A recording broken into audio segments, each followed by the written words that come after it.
ہمارے نبی کا ارشاد ہے کہ پچھلے زمانے میں بنی اسرائیل کے زمانے میں ایک عورت تھی، بڑی غریب سی، بہت غریب عورت تھی۔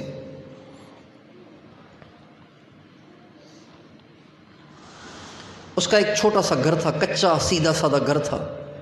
اس کے گھر کے پاس ہی ایک بہت پیسے والا آدمی رہتا تھا۔ اس کا بڑا زبردست مکان تھا، بڑا مضبوط قسم کا مکان تھا۔ اس کے پاس لوگوں کا آنا جانا بھی بہت تھا۔ تو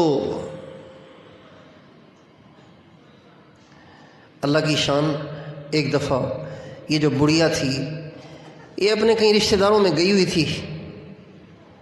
اس زمانے میں ٹرینیں تو تھیں نہیں، نہ بسیں تھیں، تو کوئی کہیں جاتا تو مہینوں لگ جاتے تھے۔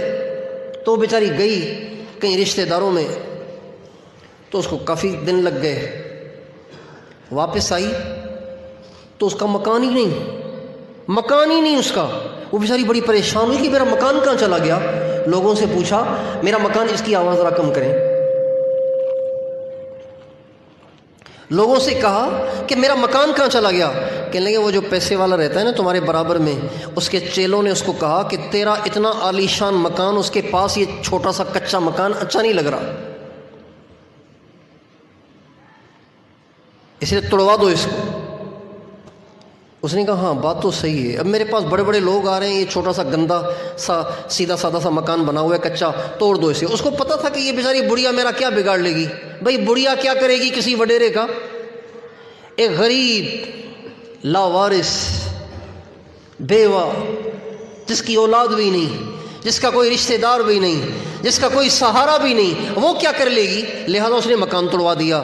اس عورت نے، اس بڑھیا نے جب دیکھا نا کہ طاقتور نے طاقت کے نشے میں آ کے میرا مکان توڑوا دیا، تو وہ اپنے مکان کی جگہ جا کے بیٹھ گئی اور اللہ تعالیٰ سے کہنے لگی یا اللہ میں تو رشتہ داروں سے ملنے گئی تھی، آپ تو نہیں گئے تھے، میں نہیں تھی، آپ تو تھے، آپ نے کیوں توڑنے دیا اس کو میرا مکان؟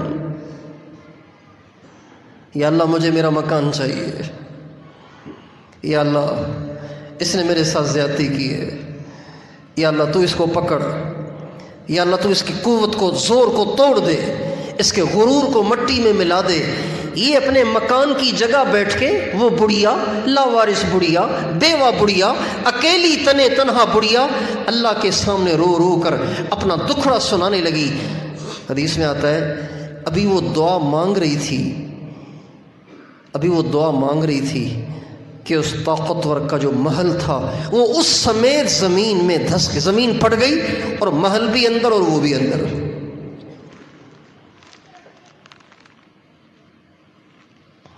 حضرت امام شافعی رحمۃ اللہ علیہ کا ایک شعر ہے جو اسی موقع پہ بنتا ہے۔ وہ فرماتے ہیں اتہزأ بالدعاء وتزدریہ وما یدریک ما صنع الدعاء، کیا تم کسی غریب کی آہ کا مذاق اڑاتے ہو اور اس کو حقیر سمجھتے ہو؟ یہ کیا کر لے گا، یہ میرا کیا بگاڑ لے گا، اس کو کون پوچھتا ہے، اس کی کیا حیثیت ہے؟ اتہزأ بالدعاء وتزدریہ وما یدریک ما صنع الدعاء، تجھے کیا خبر کہ مظلوم کی آہ سے کیا کچھ ہو جاتا ہے؟ کیا تو غریب کی بد دعا اور اس کی آہ اور اس کے آنسوؤں کا مذاق اڑاتا ہے؟ تجھے کیا خبر کہ اس کی آہیں، اس کے آنسو اور اس کی ہائے اور اس کی بد دعا کیا کچھ کر لیتی ہے؟ سہام اللیل لا تخطی ولکن لہا امد وللامد انقضاء، رات کے جو تیر ہوتے ہیں نا، رات کے تیر یعنی رات کے آنسو، رات کے تیر کبھی خطا نہیں جاتے، ان میں دیر لگ جاتی ہے لیکن لگتے پورے نشانے پر ہیں۔ اتہزأ بالدعاء وتزدریہ وما یدریک ما صنع الدعاء سہام اللیل لا تخطی ولکن لہا امد وللامد انقضاء، رات کے اندھیرے میں چلائے ہوئے تیر کبھی خطا نہیں جاتے، دیر لگ جاتی ہے لیکن لگتے پورے نشانے پر ہیں۔ وقد شاء الالہ بما تراہ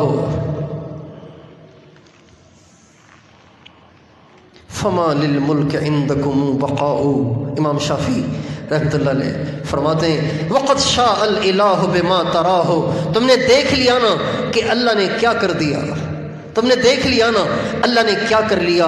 لوگوں اپنی طاقت سے، اپنے ملک سے، اپنے عہدے سے، اپنی حکومت سے، اپنی جاگیروں سے دھوکے میں نہ پڑنا، یہ چیزیں ہمیشہ رہنے والی نہیں ہیں، ختم ہونے والی ہیں۔